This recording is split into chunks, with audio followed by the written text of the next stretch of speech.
Hello, everyone.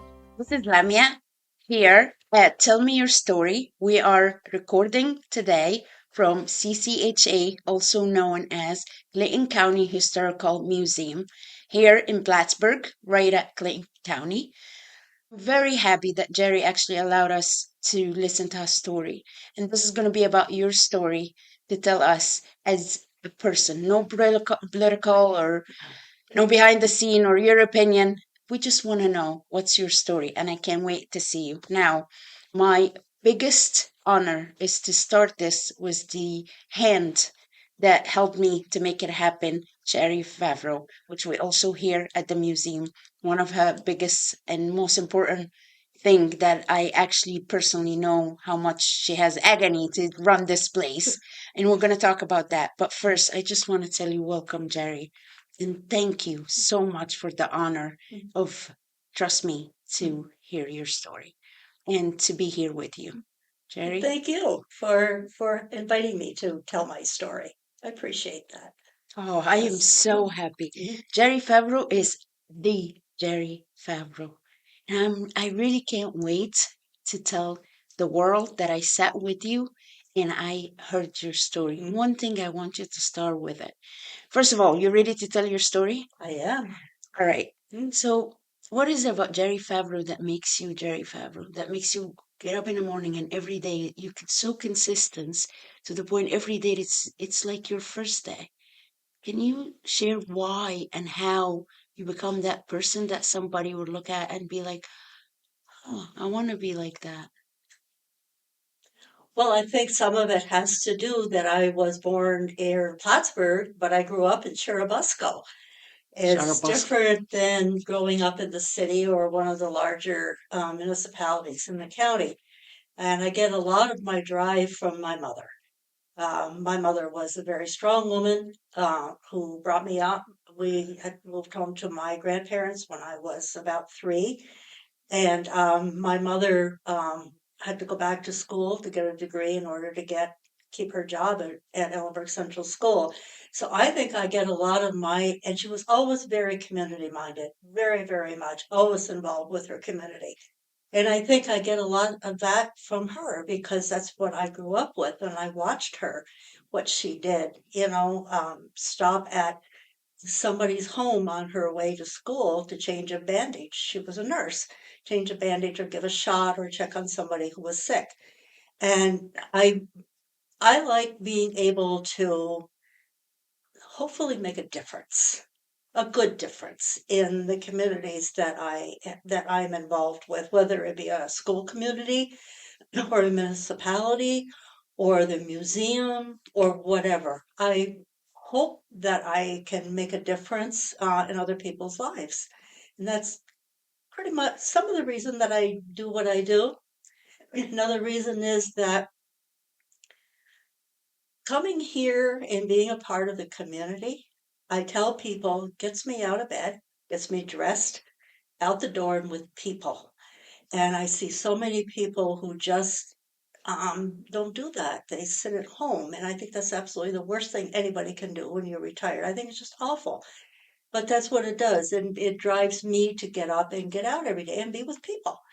And I think that's a big part of why I am here as much as I am. Yeah. So I wanted to know like how you keep going, but before we actually go into the community Yeah. and all, because I get the privilege of seeing you on the scene. Like most people that listen now don't know that when Jerry Favre was outside the area, we're all afraid to look on our email because you're gonna send an email. Just because I'm out of town, everyone has to do his True. stuff. So Right.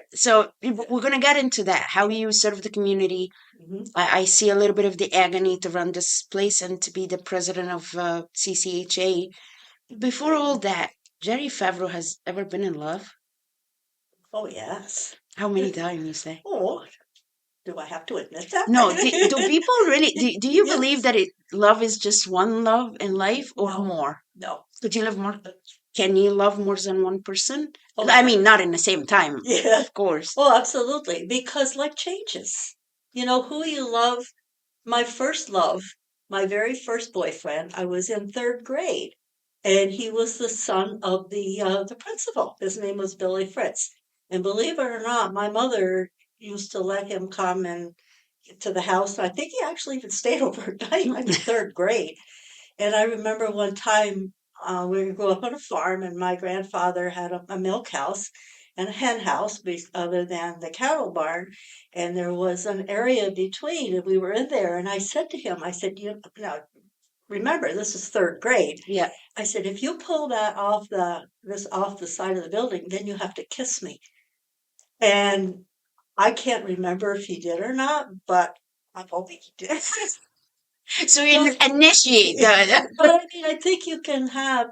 I think love changes as you experience new people and where you are. You know, what you feel in third grade is different than what you feel in high school or when you get to be in your 20s or 30s or whatever. And I think it's possible to love more than once.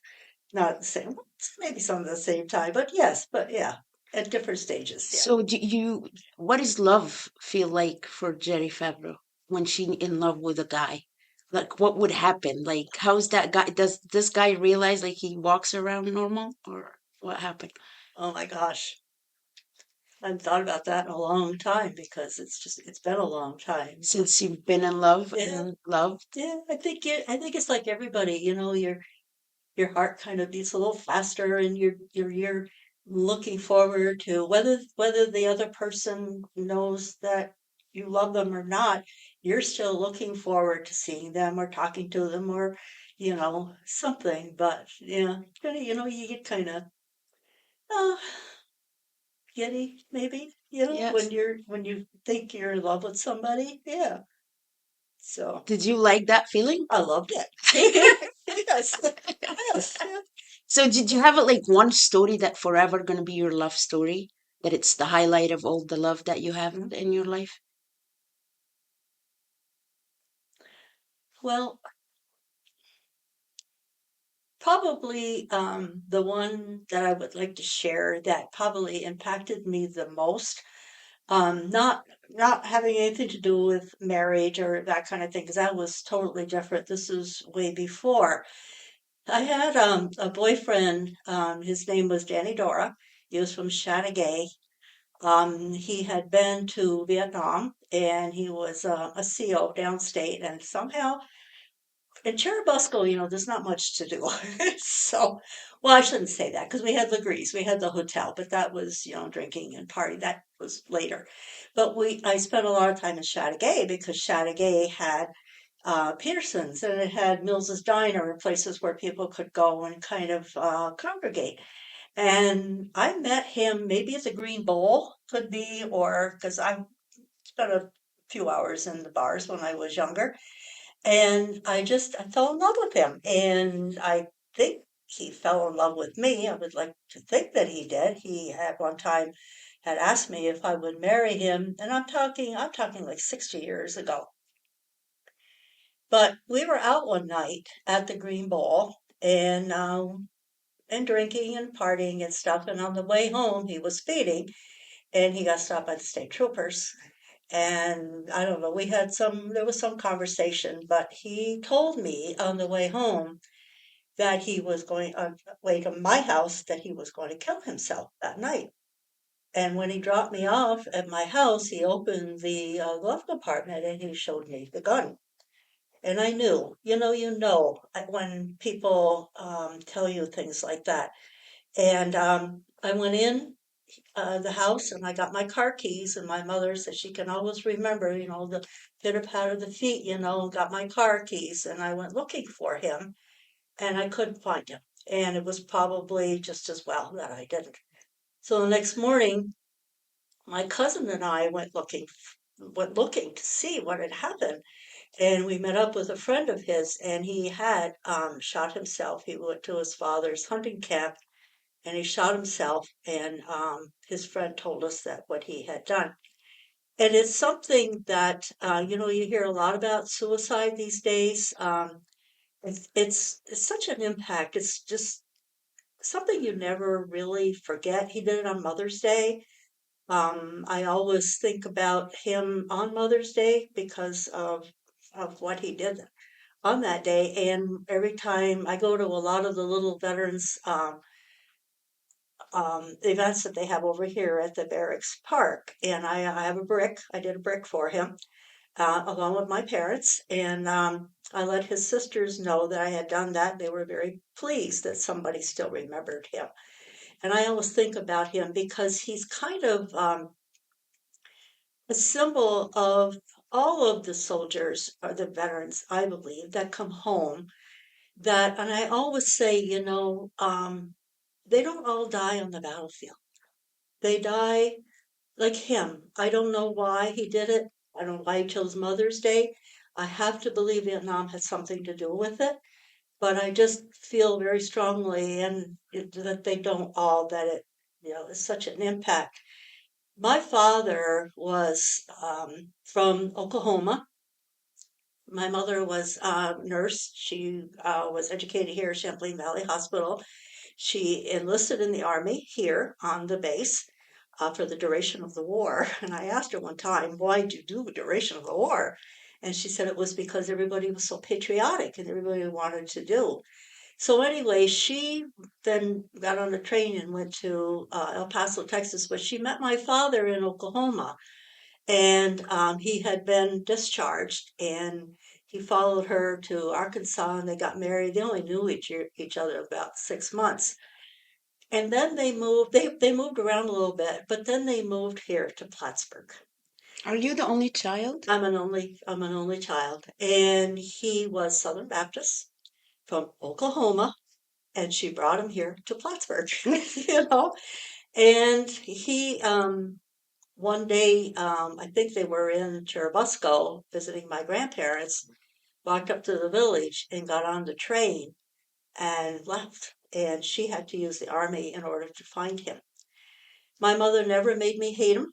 He and I were estranged all my life because I've always felt a loyalty to my mother for what she had gone through and brought me up. But the more I think about my father, he served in Europe. He was, we think, a cousin who's done a lot of research, thinks that he may have been at the liberation of Dachau. He was in World War II when it was a whole different kind of a war than what they fight today. And, they didn't talk about, well, shell shock or PTSD. Mm. And I truly believe that that's what happened, that why he left, that he couldn't deal with being here. He actually re-enlisted and he went to Korea. He got a Purple Heart. My son got married in 2010. My daughter was living in San Francisco, and I flew out there a couple of times every year while they were there. I love San Francisco. And we drove back and we were coming through the area in Oklahoma. And I said my daughter, we talked about it a lot, oh, we're right here. Should we not? And finally, the night before, I called him and I said, we're kind of in the area. Would it be all right if we stopped by? It's probably the most fulfilling or important thing that I've done in a lot of my life because he was so thrilled to see my daughter, to see his granddaughter. And my son often has told me that he felt bad because he wasn't there, but it was just the circumstances. And my father showed me his wall. He had a wall with all of his awards and his medals and all that kind of stuff. That was 2010. In 2011, I was Memorial Day. I don't remember if we talked in between. It was Memorial Day, and I said, I need to call him. I'm going to call him. It's Memorial Day, so I did. And the woman he was married to at the time answered the phone. I said, I'd like to talk to my father, and she said, nobody told you he had died. Oh, He had died on April 16th ugh. that year, which kind of interesting is my grandfather's birthday, and it's my granddaughter's birthday, April 16th. And I was so glad that Emily and I had stopped to see him because, who knew one more year? He was in his 90s and he was so thrilled, that that we were there, that he was able to meet. So I often think like Yeah. some people don't believe in forgiveness. So obviously Yeah. you do believe in. Oh, I think you have to. I think, Do you forgive and move on, or do you forgive but remember what they you did? forget, you remember. Yes. This is Yeah. I mean, there's, you know, um, I don't want to like get into yes. the marriage part of it, but at the time, but I don't hold any hate or any I don't hate my ex-husband. He's the father of my children, and I don't that's I've moved on, Yes. there was a lot of bad feelings, but I'm over it. I don't want to have that. I don't want to have that capacity to hate. There's too much hate, Mm. and I don't want to be that person. I don't. I mean, he's just not a part of my life. So do Yeah, you believe like everything happened for a reason? Like maybe you married him for your to have your daughters, to have your my son. kids, Yes. my grandkids. I have a 13-year-old granddaughter and a 14-month-old grandson. And if it wasn't for the marriage will fail, you won't have that. Exactly. Sometimes Yes. I feel, and I don't know, I want your Mhm. input on it. Like, even if you married someone, you're gonna get married Yeah. in whatever life. Mhm. And sometimes even the wrong person make the perfect child. Right. Yes. And Yeah. I mean, there was, wrong person for you, not right. that the person is wrong. Yeah. Because obviously we're just not good Yeah. sometimes for each other. I often wonder, if I had not married the man that I married, what if I had married somebody else? Hmm. Where would I be today? Or if I had not married, at all, career, family, or whatever. But my kids, I mean, my world is my children. Would you change anything, Jerry? Now, looking back, Other, well, if you maybe, won. maybe, maybe, but you can't change it, you can't go back. You have to just keep moving forward. Yeah. So, if one advice you want to advise young ladies that trying to be out there strong, Mm, I know you're a very strong person. I know that. yeah. What it takes to be a strong person. And mean strong, you also passionate. You help anybody and everybody really. I saw it. But how do you keep going with being strong? Because life is tough sometimes. Do you Oh agree? my, is it ever? So Yeah. tell me about that. Do you think life is tough? Oh yes, it's very, yes. And you have to, I mean, my grandmother survived breast cancer. My mother did not. I had cancer. It was funny. I have to share this with you. I was meeting with Trevor Rabideau to set up my pre-arrangements because I have an idea in my mind that I don't want my kids to be spending a lot of money, so I'm going to set it all up so that they can't spend any. Not that they would, but still. And I started to have trouble breathing. I couldn't breathe. I was having trouble talking. And I said, Trevor, I would have to go to the emergency room. And I'm not like that. I had pleurisy. And I don't know if everybody's ever had pleurisy, but it's awful. The pain, you can't talk, and the pain in your chest. I thought I was dying. Well, with all of the tests that they did, I had stage 1 cancer in my left lung. Marginal In your zone, lung? yeah, Oh, marginal zone lymphoma. Yes. If I had not had pleurisy, I wouldn't have known probably until it would have been too late. But because they caught it early, I had radiation and everything is fine. But my daughter, because of the breast cancer in our family, we're very, very diligent about our mammograms. So when my daughter turned 40 in November 2 years ago, she had her first mammogram in January. She was diagnosed with breast cancer, not genetic. We don't know where it came from. But anyway, at the age of 40, she lost a breast. And it was as much, she didn't have chemo, she had other kinds of therapy and stuff, but it was more as much mental as it was physical. Because at 40, you're still wearing bikinis, you're still, you're young and her husband and it was really talk about being tough. Mm. And I think there are things in life, maybe it's a marriage, maybe it's a failed marriage, and maybe it's having some kind of a health issue that's really critical, that really makes you tougher, makes you sit up and think about where your life is at or where it's going. And thank God she gets tested every 6 months. She's fine. But it really was a very hard time for her family, especially. Her husband was very supportive, which she's very lucky because Mm. none of them are not. Mm.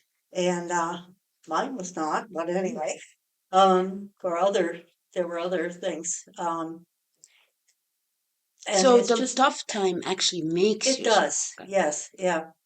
Yeah, when I was in my mid 90s, in the mid 90s, I I've always had ear problems growing up, and there's a little story here that people will be a little more, maybe it will help somebody to recognize. I always had trouble with my ears, a lot of infection and stuff. I had clausiotomas in both ears. One summer was my right ear, and the next summer was my left, and that's little tumors that were growing inside my ears. So I've had surgery, both ears. I've been wearing a hearing aid in my right ear since the mid 90s, which I was in my mid 50s, I think, and I'm 78 now. And then the following year, it was my left ear. And my very first question to the doctor was, "What about my children? Is it hereditary? What about my children?" He said, "No, it wasn't." So I struggled a long time with wearing a hearing aid because, there's that stigma out there. Mm. Oh my God, you wear a hearing aid. Oh, you're old. Oh my God. No, and I was embarrassed. I didn't want anybody to care anymore. I don't care if people know. I wouldn't be talking about it if I cared because I want other people to understand there is no stigma. It's no different than wearing It's glasses in or our anything mind. else. But it's that old age thing, that kind of stuff that goes along with some of this. And it shouldn't be that way because it's not deserving. People, people, if you can't hear or you can't see, you need to do something It's about like it. the mental health. Yes. It Yeah. has the stigma that makes us. Yes. Yes. I've been, my daughter, I don't think she would, I know she wouldn't mind when she was going through this business with cancer. She has, went into therapy, had a counselor, and she may still go occasionally. But even myself, when I was dealing with my marriage, I did too, because I needed her to tell me that it was okay to love my children. I needed somebody to tell me that. And then another time later on, I went back to her, and she really helped. And you need to do that, no matter for what it's about. It doesn't matter, that's why they're there, and they're trained to do that kind of stuff. When you talk about being strong, I grew up, I was born in 1947. I grew up where the man was the head of the household, uh, even when after I was married, my husband had the head of the table. My grandfather, the head of the table. It was always kind of, like every other woman in the 50s and 60s, you kind of, I don't want to not really wait on, but there was always that male female kind of thing. In one of my papers from when we got married, it might have been the license that we had to file on it. It asked for his occupation. It didn't ask for mine. And I was working and I was making, I had a good job. I was educated and everything, and they didn't want to know about me. But I think growing up in the changes, it's probably I would say the divorce and my mother dying and the things I went through, 'cause it all happened at the same time, made me a lot much stronger than a woman than I was. And sometimes people don't realize, like you said, you had the cancer, you had the Yeah, health problem, you had all that, and you won't survive unless some good doctors discover it, helped you. yeah. People don't understand mental health as Mm. well. That's the same as cancer. Oh, You yes. need the help, and you need all Yeah. the push, and to just I like Mm, sometimes it's the stigma mm. again that stops us from getting the Well, I help. think that women are much more apt to reach out than men are. Yeah. And I think men need to get over that Yes. because they have issues too. And you can't just because you're a man, put it aside, say, oh, I'm a man and I'm macho and I'm not. It's not, no, you can't do that. And these are trained professionals and there are male therapists, if a man's not comfortable going to a female, and they can go to, and you need to find the one that you're comfortable with because it isn't always the first one that you go Yes. to. So I think that's very important for people to step up, and especially in this day and age, there's so much going on. Social media, oh my goodness, it's awful. I'm a Facebook addict. I admit it. I I was am. gonna say, Jerry. I am. Yeah. Well, I tell people if you can get through some of the whatever, that Facebook has a lot of good things. I get a lot of, I can see kids of my daughters or my children's friends, and sometimes my family that doesn't live around here, and I pick up a lot of events. But the things people say on Facebook is awful. I've had people comment on something that I said, people I don't have no idea who they are, and it's awful what they say to people. And, I used to get upset by, I don't anymore. I just ignore it I wanted and to make go on. sure to cover But, something very okay. important about Geri Favreau and the pen. What's the story with it? Oh, the pins. Yeah. Yes.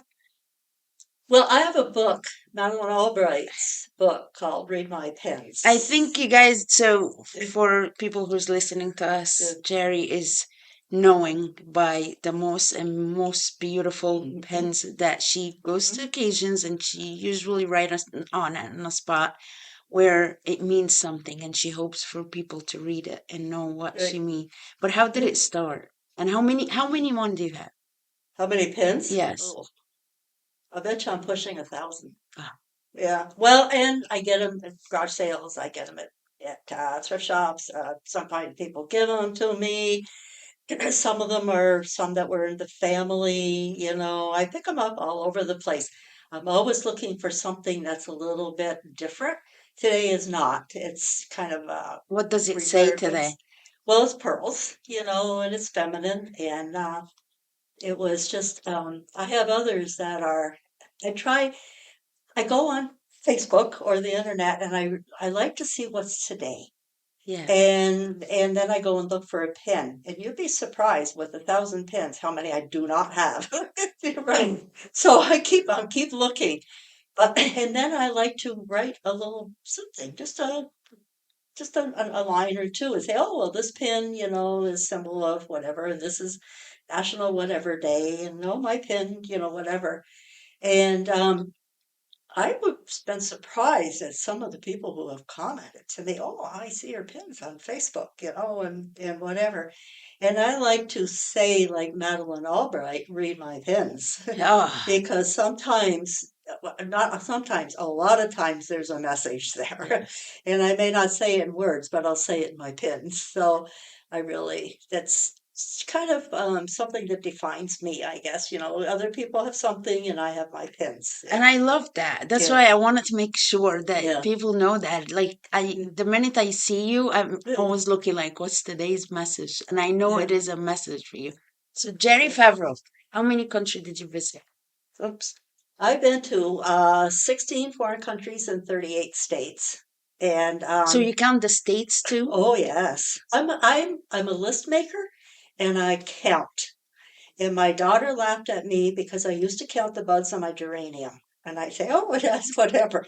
That's just what I I do, you got it. know?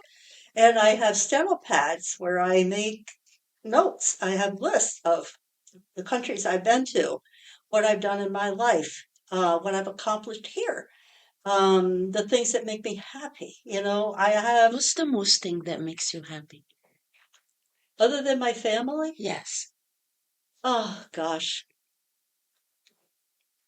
being involved with community, I think.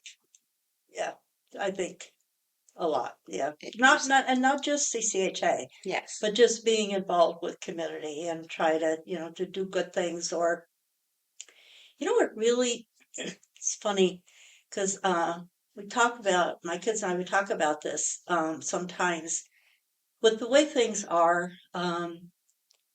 If you see somebody, you don't have to make a big show, but if you see somebody, open the door, hold the door for them. Or somebody said to me one day, I was walking into the government center. I had out I'm a thrifter. I'm a thrift shopper and a consignment shopper. And a lot of the things that I have, I mean, I'm frugal, pretty frugal. And I had a pair of shoes on that I had purchased at a consignment shop in Doylestown where my daughter lives. And somebody just walking into the government said, oh, I really like your shoes. And you know what that does? Mm. And, let me share a story my daughter just shared with me this week. There was a young girl in her shop. My daughter has a charcuterie board business in Doylestown. I And love the that. young daughter, it took me a long time to be able to say that word, but anyway, there was a young girl in there, and Emily says, I'm going to try and find something good, nice to say to people. She complimented this young girl on what nice lips she had. And the mother told Emily she had no idea the impact Mm. of that. And it was so innocent. And it was such an easy thing to do. If you see somebody, maybe they have it, maybe you like their jacket, maybe, their hair or their pin or anything.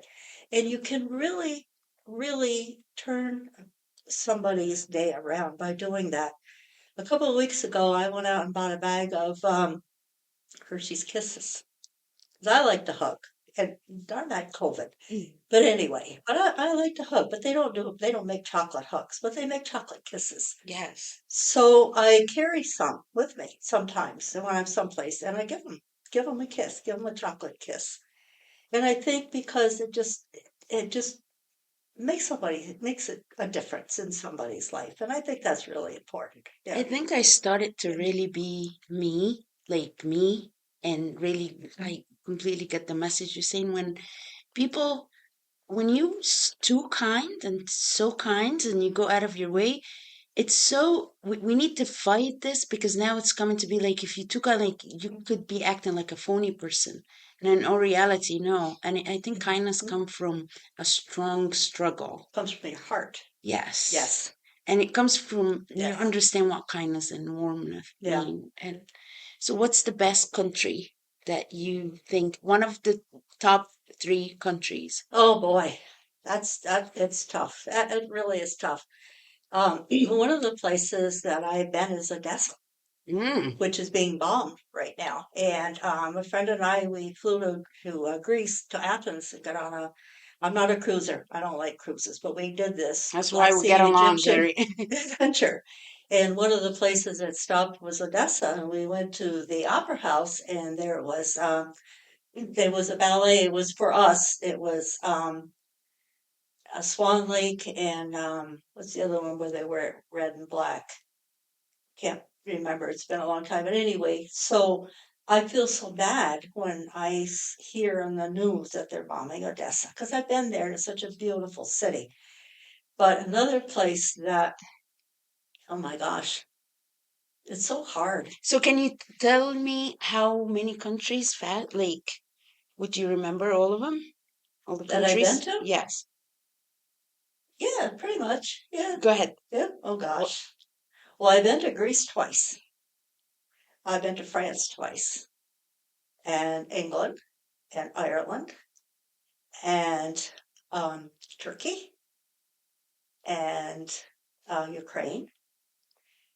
Um, and we went to a horse breeding farm it's on the Black Sea. I've been to Yalta.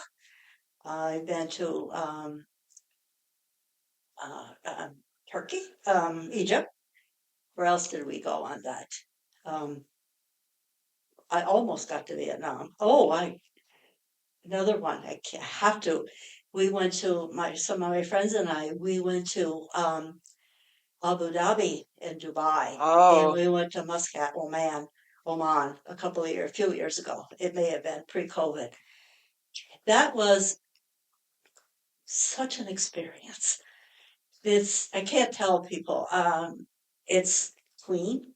They're brand new cities. I mean, I think Abu Dhabi is like 60 years old. It was a stop on a camel trail or something, going from China, and it's a brand new city and it's beautiful.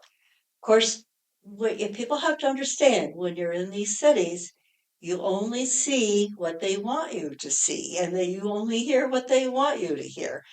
But it's very clean. They've told us there's no crime. You don't have to worry about somebody stealing your purse because there are consequences for that. People lose their hands if they get caught doing that kind of stuff.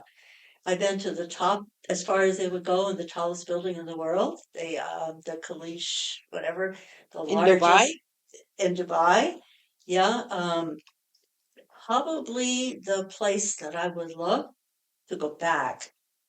Oh, let's stay in Abu Dhabi and Dubai. Camels.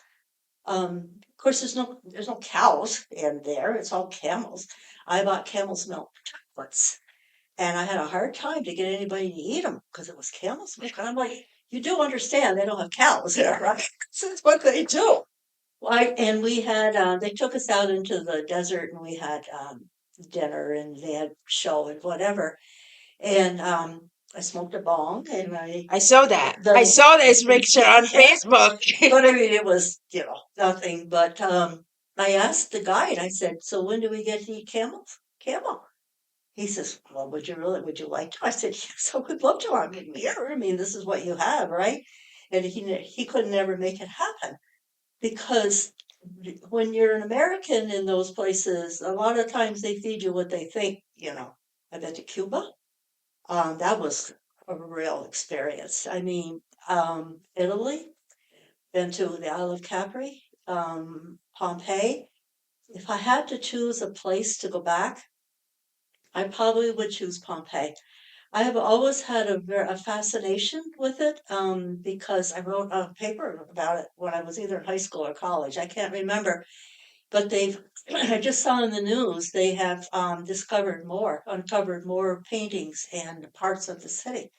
And it was just such an experience to be there because I read about it and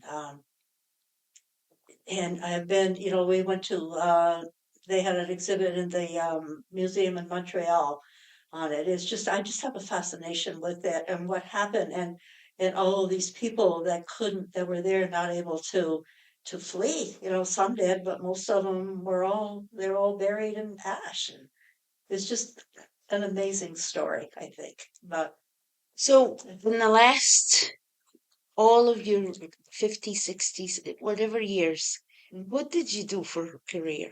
Like, what was your career? well, when I left high school in Ellenburg. I went to college at St. Rose, and I spent 3 semesters. I broke my mother's heart because I thought I had found the one I wanted to marry, and I didn't marry him. And I left college, and I came home, and I left. I was doing very well too, I have to say. And I came home, and what can you do after you had, all science and math in high school? So I went to Our Lady of Victory Secretarial School so I could learn to type and file and do whatever. And you want to talk about an experience. Secretarial school in the 60s was really something with manual typewriters, and Sister Martel and whatever. So I could get a job. I had to work and I got a job at Arist in Ross's Point. I spent 37 years and they were good years. I often wonder You often think about the what ifs. What if I had stayed at St. Rose? What if I had got my 4-year degree? What if, I had gone to work someplace else, or at Arist, if I had my 4-year degree, what my career would have been like. But I don't really have any regrets. I really don't have any regrets. I'm very happy with my life, and I'm very happy with the way I have spent my life. I always felt like there was something that was unfinished in my life. And maybe it was part of my mother's, maybe her disappointment, but I went to Clinton Community.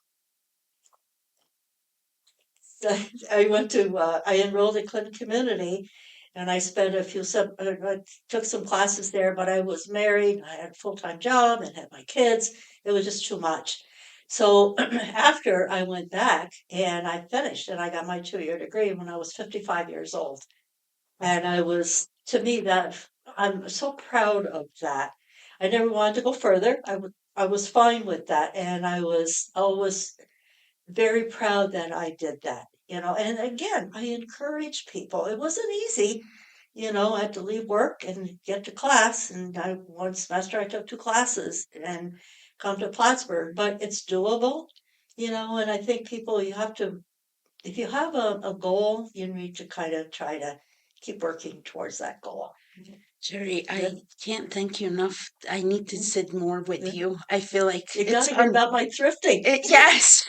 I feel like Yeah. it's we're gonna have to have more. Yeah. Can you tell us about your thrifting in like 2 minutes? Because I can't have enough of you, but we don't have time. I can. Yes, Real go. quick.